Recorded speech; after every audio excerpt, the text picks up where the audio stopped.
Hello, everybody, and welcome to the Monster Monday pregame show, or Monster Monday pre-show. That's what it is. It's not a game tonight, it's a commentary on the game tonight. I'm your host, DM Gallibond, and the music you are listening to is from Pipe Dream Hits. Pipe Dream Hits is music made by gamers, by streamers, for streamers. You can find it on all of the major streaming music platforms, and you can check them out over at pipedreamhits.com. If you use Pipe Dream Hits in your live streams, your YouTube videos, TikTok videos, Instagram Reels, whatever the cool kids are doing these days, you won't get any copyright hits on your video. Alright, and also want to remind everybody, go check out Mo over at the Tabletop Bellhop. Mo is the OG when it comes to all things tabletop games, party games, board games, card games, you name it, he's got it. And all kinds of links for how you can find information about game vendors, game developers, people talking about upcoming games, and a whole galaxy of people doing everything from podcasts to live streams, unboxing, rules analysis, playthrough, whatever, of every kind of board game you can possibly imagine, or every kind of tabletop game you can possibly imagine, including tabletop RPGs. Now, tonight on Monster Monday, in a few minutes, we are going to be looking at the Umber Hulk. So, as you join us, be thinking about the questions you may want to ask about the Umber Hulk during the show, or as we get towards the end of the show, because we will be basically talking about or taking your questions, answering them, or putting them down for future answering in a future show. All right, just want to sit back, relax, listen to the music a couple of minutes. I'm going to take a couple of swigs of my drink, and I'll be right back.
Welcome, viewers.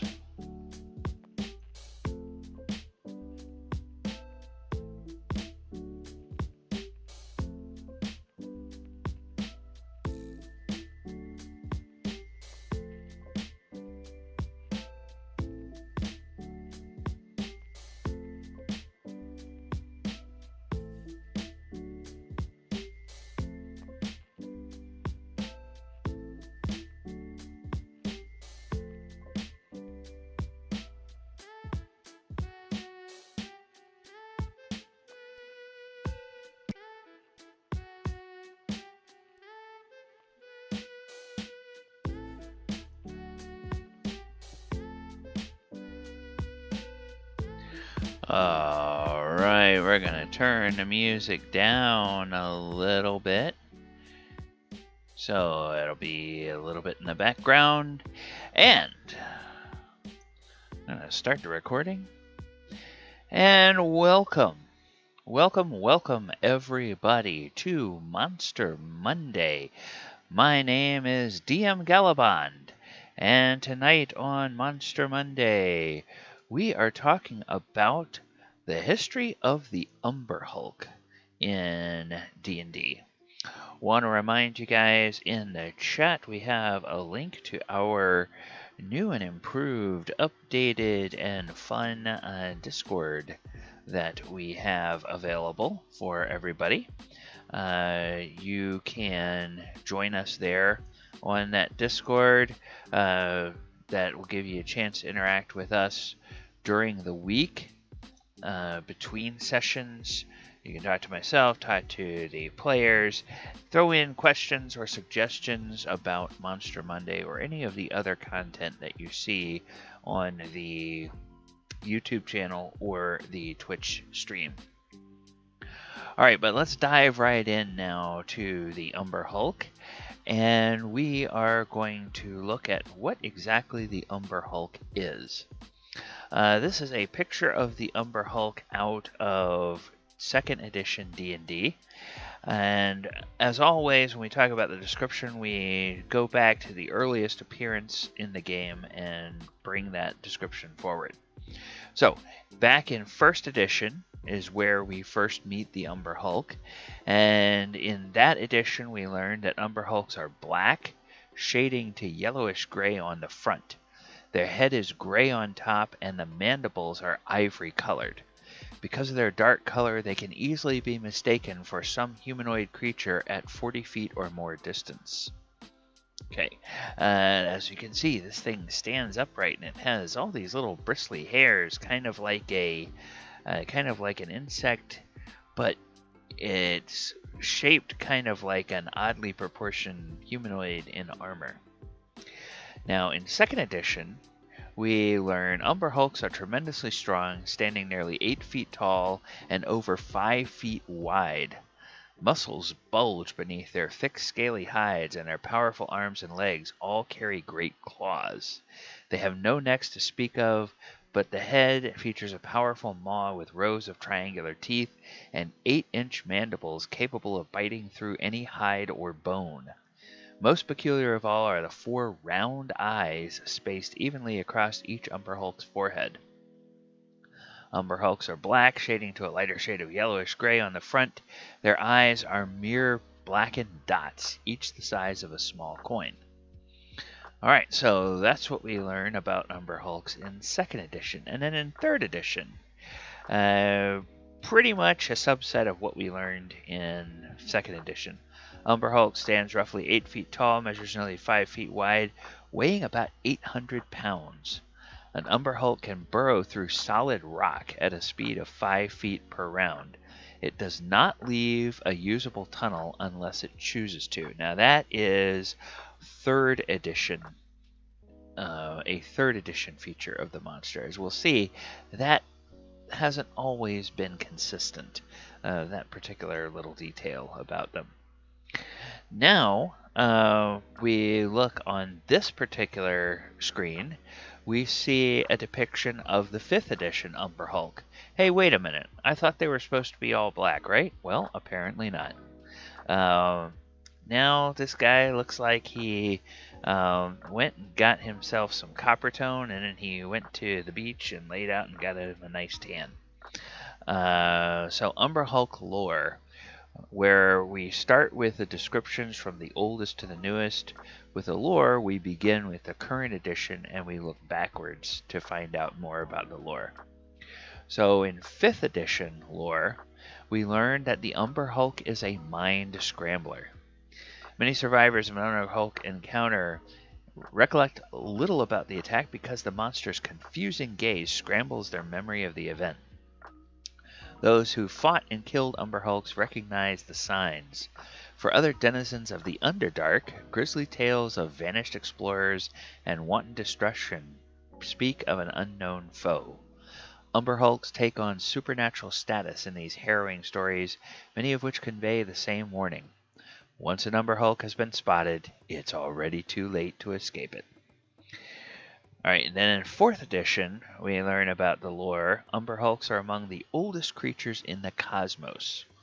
Writings recovered from before the Dawn War mention them, and some sages believe that Umber Hulks emerged from the raw stuff of the world before the Primordials finished crafting it. The tunnels they dig form an important network of passages in dungeons and in regions of the Underdark. Now you remember in 3rd edition it told us that they don't leave tunnels unless they want to. 4th edition, that implies that they just leave tunnels when they go. So that's a nice little tidbit because the lore itself differs. Then you as a DM can decide, do Umber Hulks in your world have the ability to choose whether or not they leave a tunnel, or do they just leave a tunnel? Your call. Your table, your call. Alright, and then in 3rd edition we learned, despite its great bulk, an Umber Hulk is intelligent. When brute force won't overcome an enemy, it is more than capable of outthinking those who assume it to be a stupid beast. Umber Hulks often use their tunneling ability to create deadfalls and pits for the unwary. Now that's an important thing that we're going to harken back to when we talk about how you're going to use or how you can use Umber Hulks in your campaign. And remember, everything we talk about here in terms of using an Umber Hulk or using a monster, those are just merely suggestions, and they're just merely the tip of the iceberg of all the ways you could deploy a monster. So you don't have to use monsters the way that I talk about using them, but maybe something I say will inspire you to say, wait a minute, I'm not going to use it that way, but there's this other thing that I have this idea for that I can do with an Umber Hulk, or whatever monster we're talking about. Okay, so as we know in D&D, all creatures have a type. And the creature type for the Umber Hulk is the monstrosity. And as you can see here, we have the picture of the Umber Hulk from 4th edition, or the Umber Hulk Ravager, I should say, from 4th edition. We're back to a monster where in 4th edition they give us a bunch of cool variants, whereas the other editions don't really give us a whole lot. Alright, so monstrosities, these are again the monsters that just don't fit neatly into any of the other categories of creature types that D&D has. So it's kind of a catch-all, and it says, yeah, it's kind of weird, it's a monster. Most of the time they're terrifying. Sometimes they have strange or unknown or unnatural origins. Well, definitely, as we've already seen with the lore, at least in the 4th edition lore, nobody knows exactly where Umber Hulks came from, but they've been around a long time. And so they're kind of a mysterious and weird creature in terms of just wherever their origins are. Okay, and now we are going to go and take a look at Umber Hulks in terms of their different stat blocks throughout the ages and throughout the editions of D&D.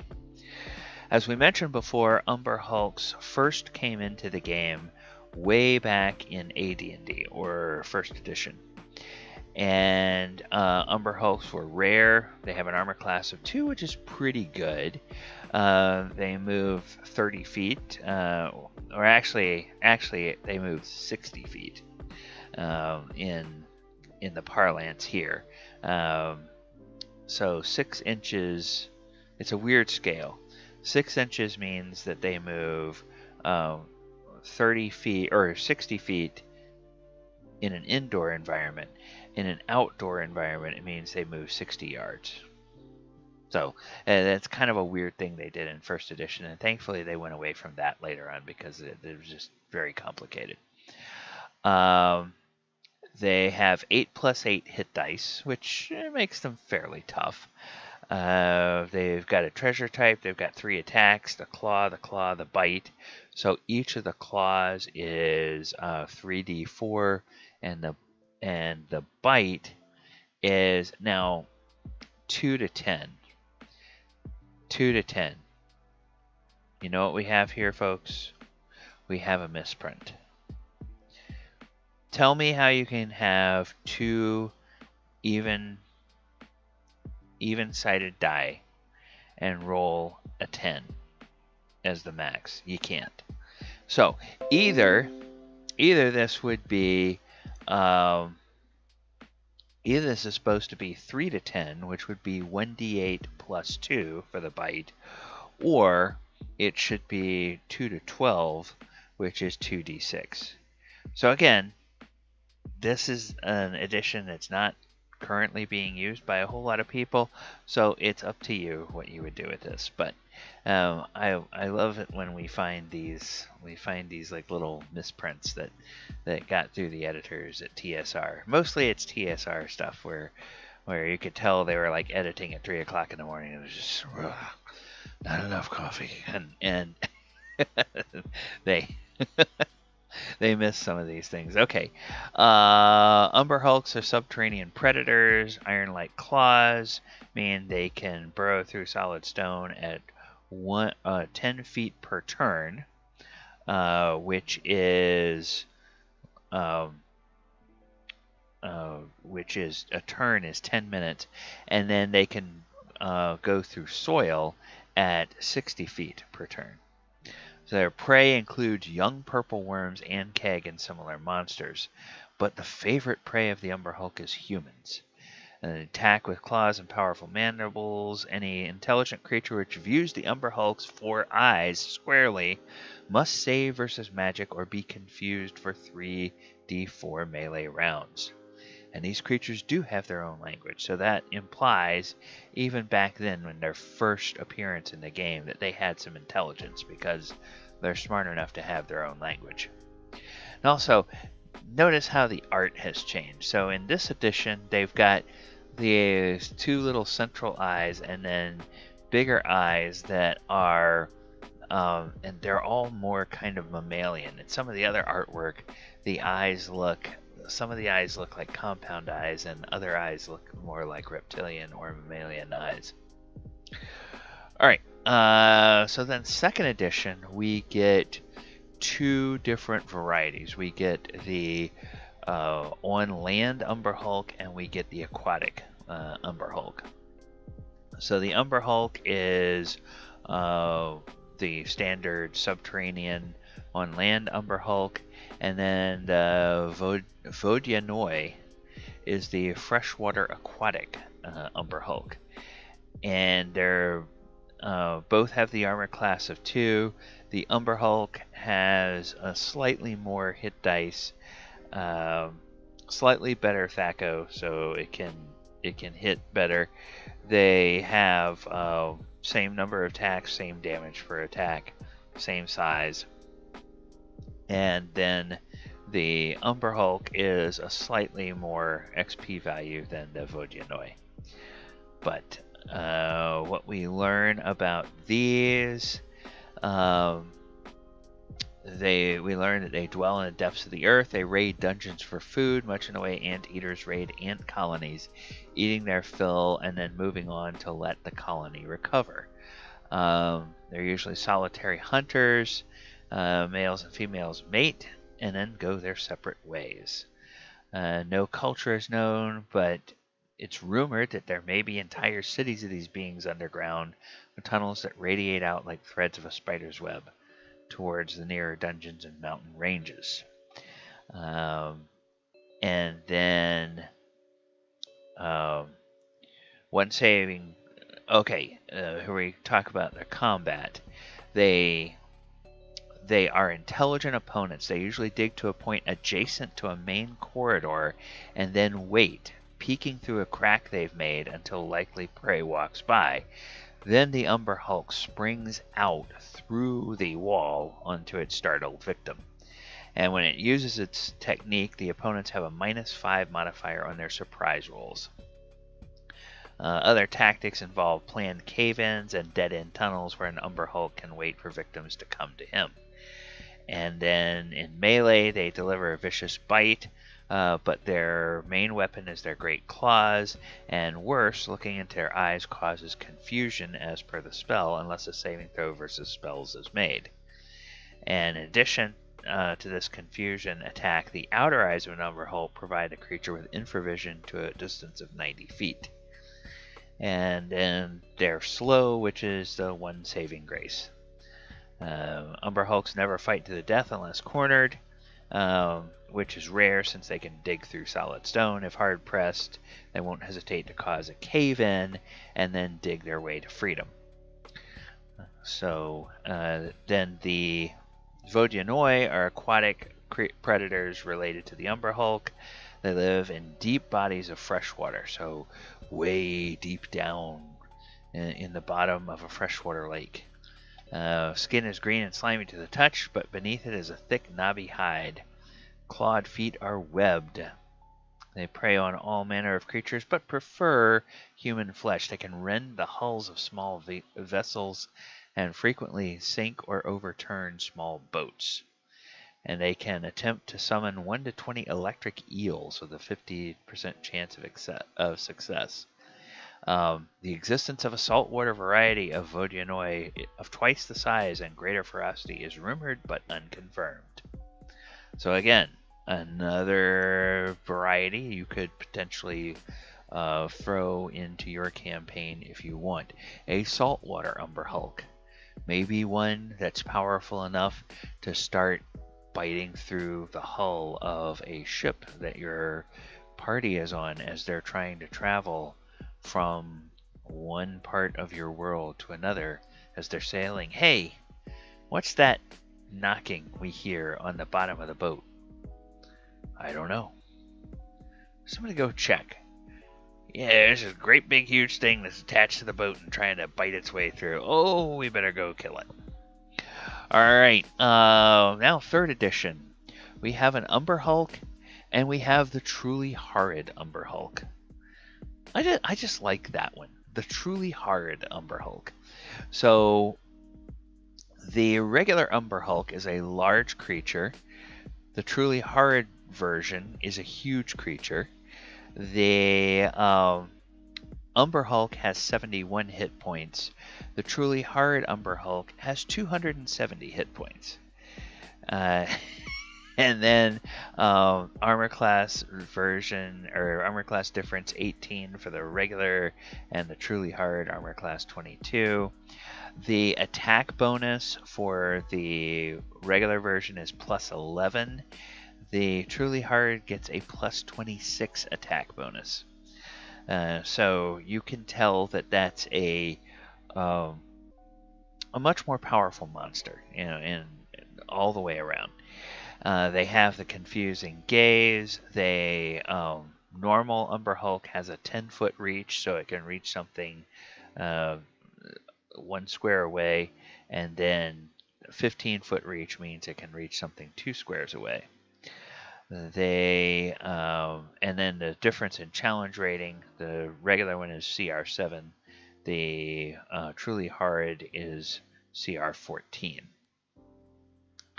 They're about 8 feet tall and 5 feet across, weighing about 800 pounds. The truly hard Umber Hulk stands more than 16 feet tall and weighs about 8,000 pounds. Phenomenally powerful, truly hard Umber Hulk is a loner, feared even by its own kind.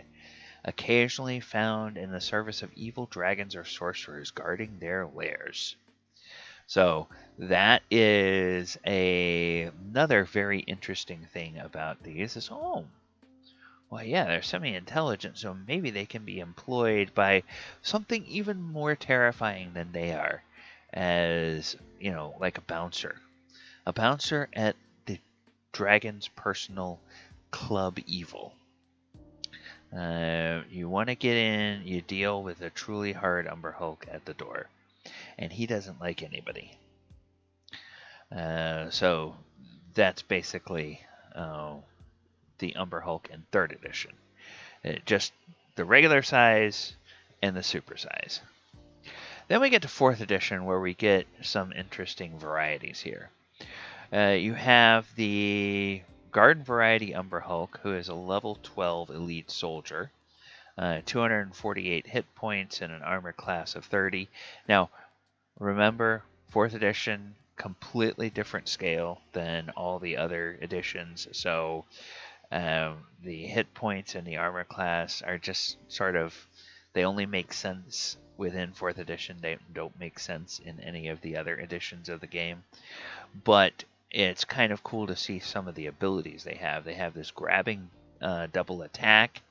If both claw attacks hit the same target, they are grabbed or grappled in the parlance of 5e until they escape. Grab target takes ongoing 10 damage from the Umber Hulk's mandibles until it escapes, and it cannot make any other attacks while grabbing a creature. So if you want to, you could have your Umber Hulk where it can use all of its attacks on one creature, and once it gets it, it's in a grapple, and as long as the enemy doesn't escape, it just automatically deals damage every round. It doesn't have to make attack rolls to deal ongoing damage. That's one thing you could do. But of course, if it's a whole party of adventurers and one Umber Hulk, that means that while it's focusing on dealing automatic damage to this guy, everybody else is beating on it. Then the Confusing Gaze, it targets all enemies within 25 feet, and on a failed save, all the targets are pushed in any, are slid, which is a slide. A slide and a push, I think, means any direction. There's specific verbiage of what these mean. So you can move a target 25 feet in any direction, and they are dazed. So then the Shadow Hulk is a huge magical beast with 860 hit points and an armor class of 35. Has the grabbing double attack, a Maddening Gaze, which target does nothing on its turn except attack its nearest ally, moving if necessary. And then the Claw Frenzy deals 3d6 plus 11 to any target or to any enemies within 15 feet. So that is a pretty powerful attack that the Shadow Hulk has. And Shadow Hulk kind of reminds you a little bit of the truly terrifying Umber Hulk from 3rd edition. Then in the Monster Manual 3 from 4th edition, they brought back the Umber Hulk for 3 new varieties. There is the Umber Ravager, who's a level 7 brute, armor class 19 and 95 hit points. He has the claw attack, which he can use twice, Crushing Gaze, and deals 3d8 psychic damage with its gaze attack and knocks the target prone. Then a Disarming Gaze, it can focus on one creature, and then it can stun that creature if it wishes to. So it could use the Crushing Gaze as a standard action, and then as a minor action, it could use the Disarming Gaze. Then we have the Abyssal Hulk and the Astral Hulk. The Abyssal Hulk is a level 15 monster. Armor class 29, 152 hit points. Gaze of Chaos. Targets all enemies within 15 feet. And it deals psychic damage. And then the Abyssal Hulk slides a target 15 feet. And then the target makes a melee basic attack as a free action against any creature that the Hulk chooses. Then it uses this Acid Spew. So it can spew acid out for 25 feet and deal an ongoing 10 damage until the creature saves, or until the enemy saves. And then Gaze of Crushed Will slides the target 15 feet. Target takes a -5 penalty on any saving throws it makes during the move. And then we have finally the Astral Hulk, which is a level 15 or level 17 soldier, armor class 33, 167 hit points. And then it makes 2 melee attacks against the same creature, 2d10 plus 14 damage, and the target is marked until the end of the creature's next turn. Gaze of Lassitude targets all enemies in 25 feet. It deals 2d6 plus 3 damage, and the Hulk pulls the target 4 squares. Now, a pull means that the move has to be towards the Umber Hulk, and in addition, the target is slowed. Gaze of Annihilation, Close Blast 5, so all enemies. A hit deals 2d10 plus 5 damage.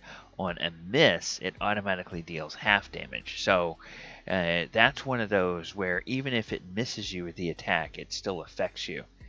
And if it does hit, the target is marked until the end of the Hulk's next turn. Then finally, it has those entrapping mandibles. Can't use those while there's a creature grabbed. And if an enemy marked by the Hulk shifts, it can take a melee attack and the target is grabbed. Alright, so that is the 4th edition varieties of the Umber Hulk. Quite a few there. And then in 5th edition, we just have the one variety.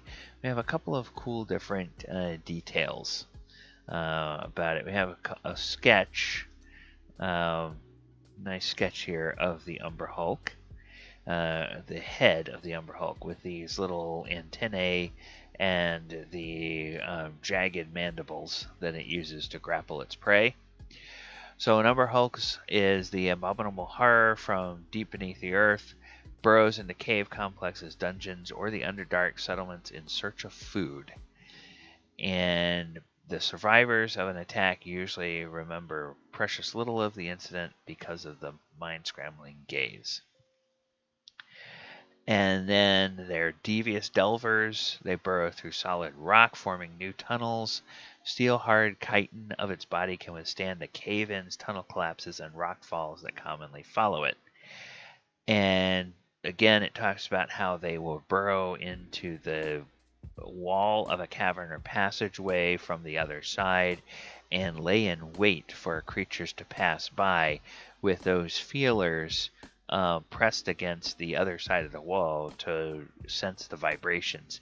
And as soon as a likely meal walks by, it will burst out of the wall and try to bite. So, and then it has that mind-scrambling ability.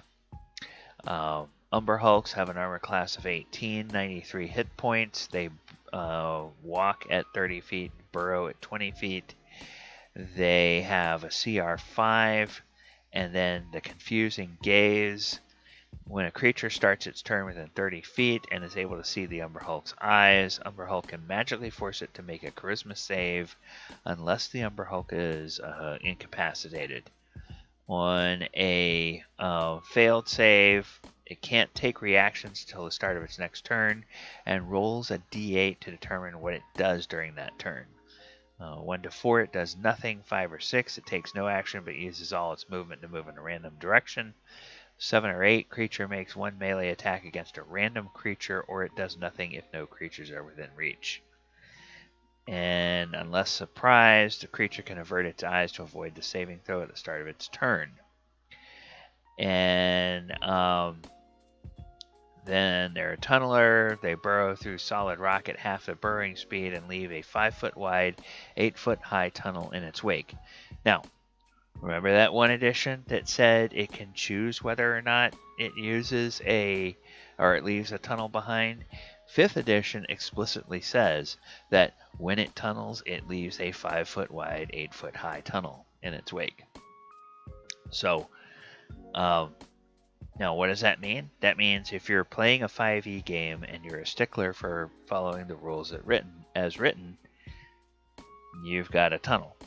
But if you're like every other DM on the planet and you use the rules you like to and you ignore the rules you don't, then you get to decide whether or not your Umber Hulks in your game leave a tunnel all the time, or if they only leave a tunnel when they want to leave a tunnel.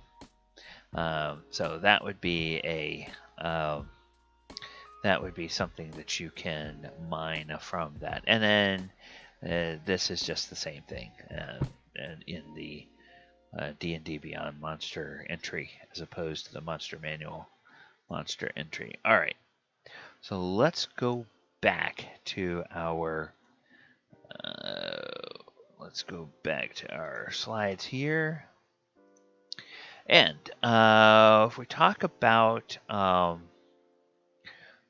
using Umber Hulks and encounters, you saw that variant in the older edition, which in 3rd edition was a CR 14, but that roughly translates to about a CR 13 in 5th edition.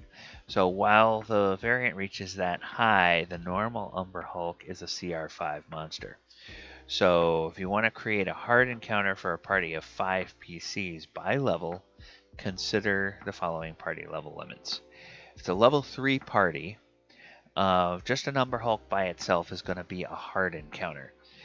They'll probably defeat it, but a lot of the party members are going to be injured, and 1 or 2 of them may be unconscious before the end of the fight. Level 4 party, it's a medium encounter. If you want to bump that up to a hard encounter, you can add a Dark Mantle. Dark Mantle is another monstrosity monster in 5th edition D&D. And if the party is level 5, it becomes an easy encounter. If you want to make it a hard encounter, you can add a Hook Horror to the encounter to turn it into a hard encounter. Again, Hook Horror is another monstrosity. Another monstrosity that actually is kind of intelligent and in the same Underdark milieu as well. So it would kind of make sense for Hook Horrors and Umber Hulks to be found in close proximity, and then it would be up to you in your game world whether Hook Horrors and Umber Hulks would perhaps be creatures that would work together, or whether they would try to stay apart from each other. If they are, like, if they're frenemies, or if they're bitter opponents, or whatever. So it's always different ways you can spin that and put an interesting encounter together, so that if your party does succeeds on some survival checks or nature checks or something like that, then however you've decided the lore of the interaction of your monsters, the party may be able to wind up using that to their advantage in order to have a little bit of an easier encounter. Alright, so if you are a player, and again we see here our 3rd edition Umber Hulk, and we see where the eyes are the different quality. The large eyes kind of have that compound eye look, and then the smaller eyes seem more either like reptilian or maybe mammalian eyes. So if you are fighting against an Umber Hulk as players, beware of the gaze. So don't look at the Umber Hulk's eyes. The gaze causes confusion in opposing creatures. It will cause an enemy to simply stand dazed until the Umber Hulk can move in and chomp down on a victim with its powerful mandibles. And also tread lightly. Umber Hulks have tremor sense, which means they can sense vibrations through the earth nearby. Favorite tactic of the Umber Hulk is to get close to a tunnel and wait motionless for something to walk by, burst through the wall to attack prey. And since an Umber Hulk can tunnel in 3 dimensions, then that wall of the tunnel could just as easily be the ceiling of the tunnel or perhaps the floor of the tunnel. So you could be walking along and then all of a sudden those big mandibles could just rise up out of the ground and chomp around your legs. And, have one of those nice jump scare moments in your campaign for your party. Instead of stepping on the pressure plate to trigger the trap, they got too close to the Umber Hulk and it triggered the attack. Okay, so if you're a DM and you want to use Umber Hulks in your campaign, or if you want to deploy an Umber Hulk, it's a great example of a clever hunter for a low-level party. When low-level parties are in the Underdark, Umber Hulks can leave a network of crisscrossing tunnels that make following a trail very difficult. And then the Umber Hulk itself can remain hidden in those tunnels and ambush a party that becomes lost, using its ability to burrow through solid stone and stun enemies with its gaze. Another thing is that, hey, John? Yes, Umber Hulks. We're talking about Umber Hulks tonight.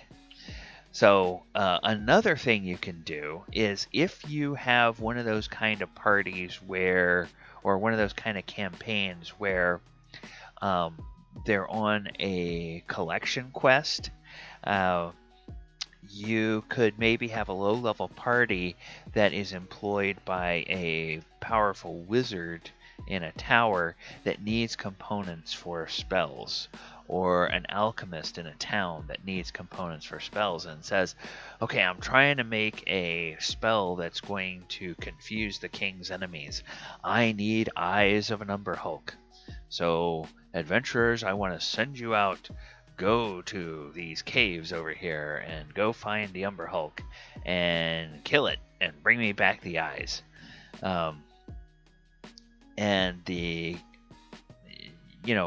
So that would be something you could use the eyes for. But the chitin of the Umber Hulk's carapace might be something that could even be used to create some kind of armor, some kind of plate armor. Maybe it's a plate armor that's a little lighter than metal plate armor, or it's a plate armor that weighs the same as metal armor, but because it's made of chitin, it has resistance to electricity, because maybe somebody's going to go out and fight like a blue dragon or some other kind of electrical creature, and you need to have some kind of armor that's not going to that's going to help to mitigate some of that electrical damage that comes in from a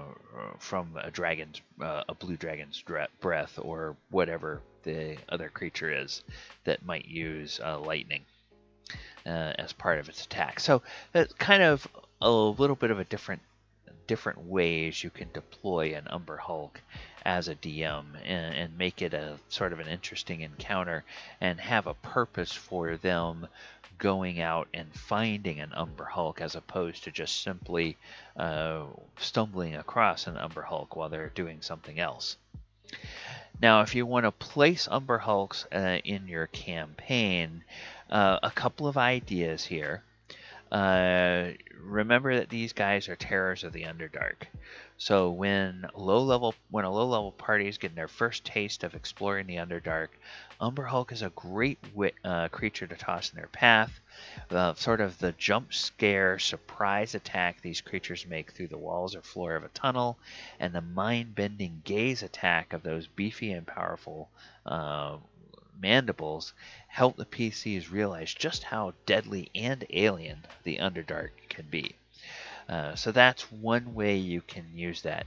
Now, if you've got a higher level party, you can go and look back at 3rd edition and pull forward that truly hard Umber Hulk, the one that's twice as tall and weighs 10 times as much. So 16-foot tall, 8,000-pound Umber Hulk instead of the 8-foot tall, 800-pound Umber Hulk.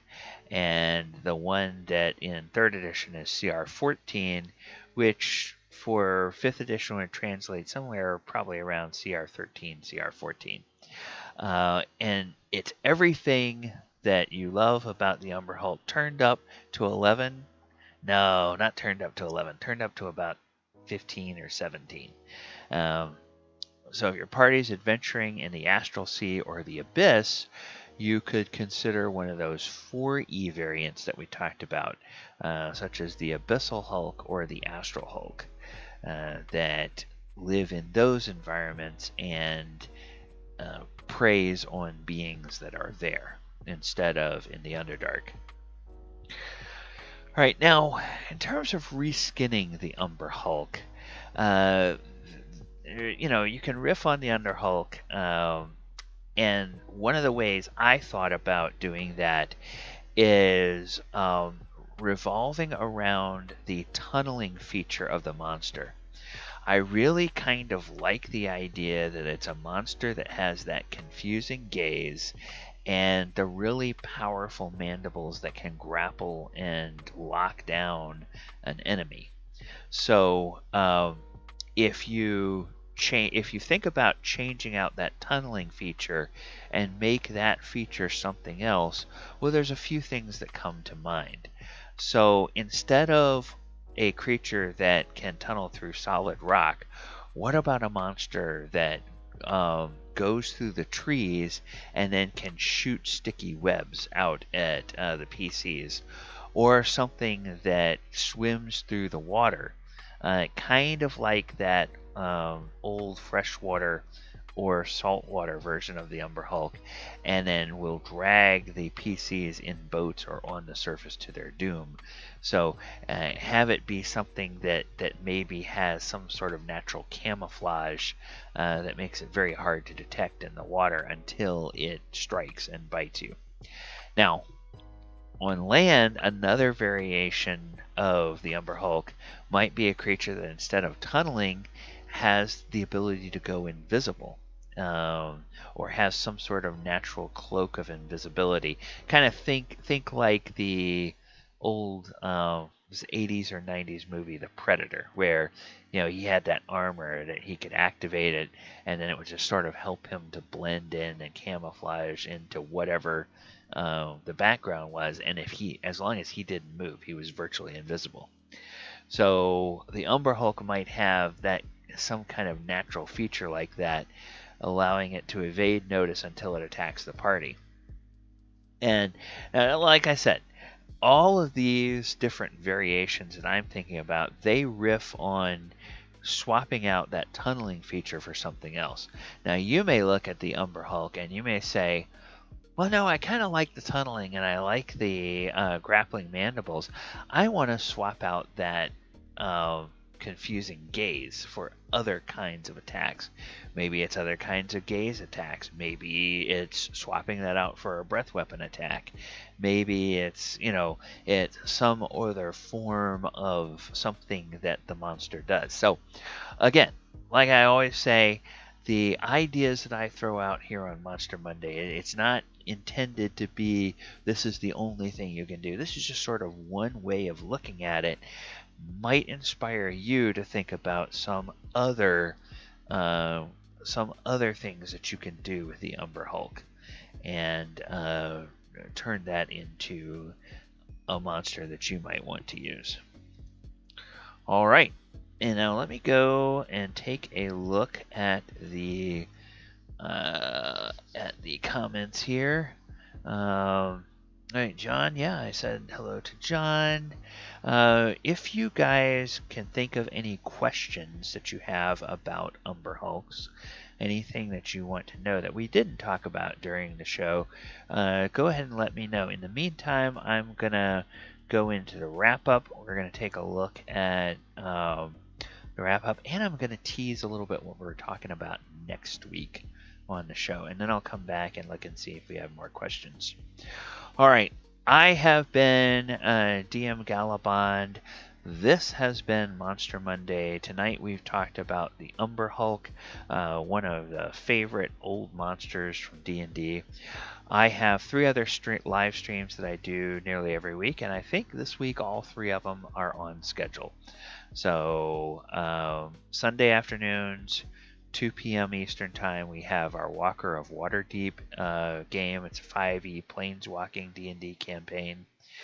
Thursday night at 8 p.m. Eastern, we have our Sword Coast Chronicles. That is a 5th edition campaign that takes a homebrew storyline, but weaves that storyline through the lens of published 5th edition campaigns. It's very much how you can just adapt and use without hardly changing at all existing content and still make it a different kind of game than your players have ever played before. Then Saturday night, we have our 2nd edition Saturday Night Greyhawk campaign. And right now, this is a campaign that's just designed to be the greatest hits of from the world of Greyhawk. Right now, the party is about some of them are level 2, some of them are level 3, and we are going through the Temple of Elemental Evil. So that is a great old campaign. We're going to go hit some other fun favorites, original editions of some of the classic modules that came out back in the day. And so you can join us and see what we go through and the shenanigans we get up to every Saturday night at 7:30 p.m. Eastern. You can also find all of those live streams over on the Twitch channel, twitch.tv/Gallibond. We simulcast all the streams on YouTube, and all the archives are up on YouTube as well. We do have a Patreon, and as I promised before, I'm going to hit it up again. We do have a Discord now, where we have launched that this month for September, and that is a place where all of the players from the different games gather during the week, and I'm there. And if you follow the shows, you have questions for us during the week, you can talk to us there on that Discord. Alright, and looking back at the chat, I don't see any questions right now, so I think we'll go ahead and we will wrap up, but not before I tell you that next week on Monster Monday, we're going to be looking at another classic monster. We're going to be looking at the Zorn. The Zorn, which is kind of a really oddball, 3-armed, 3-legged, 3-eyed, mouth on the top of its head elemental creature. So come join us then and find out what the Zorn is all about, find out how long it's been in the game, how it's changed, and what the different variations are throughout the history of Dungeons and Dragons. Alright everybody, that is going to do it for me. I am going to go see if I can find somebody else who is streaming. Meantime, I'm gonna leave you with the credits, and I'm gonna turn the music back up a little bit for you, so that you can enjoy that while I'm hunting for somebody else to raid. Okay, let's go here to Twitch. Let us go to the... Alright. We will go to the categories. Let's see who is doing some D&D tonight.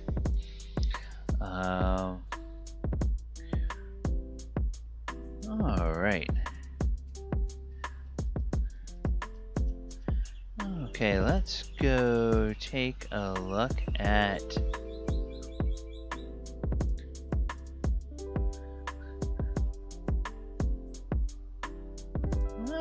okay. We'll go and check out Praetor Rejects. The map. And we will go read them. Alright, so.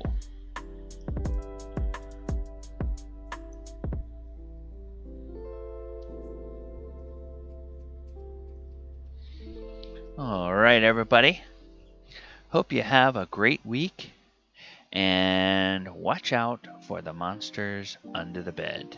And we're off to our raid of Praetor Rejects. Everybody have a good week. Good night now.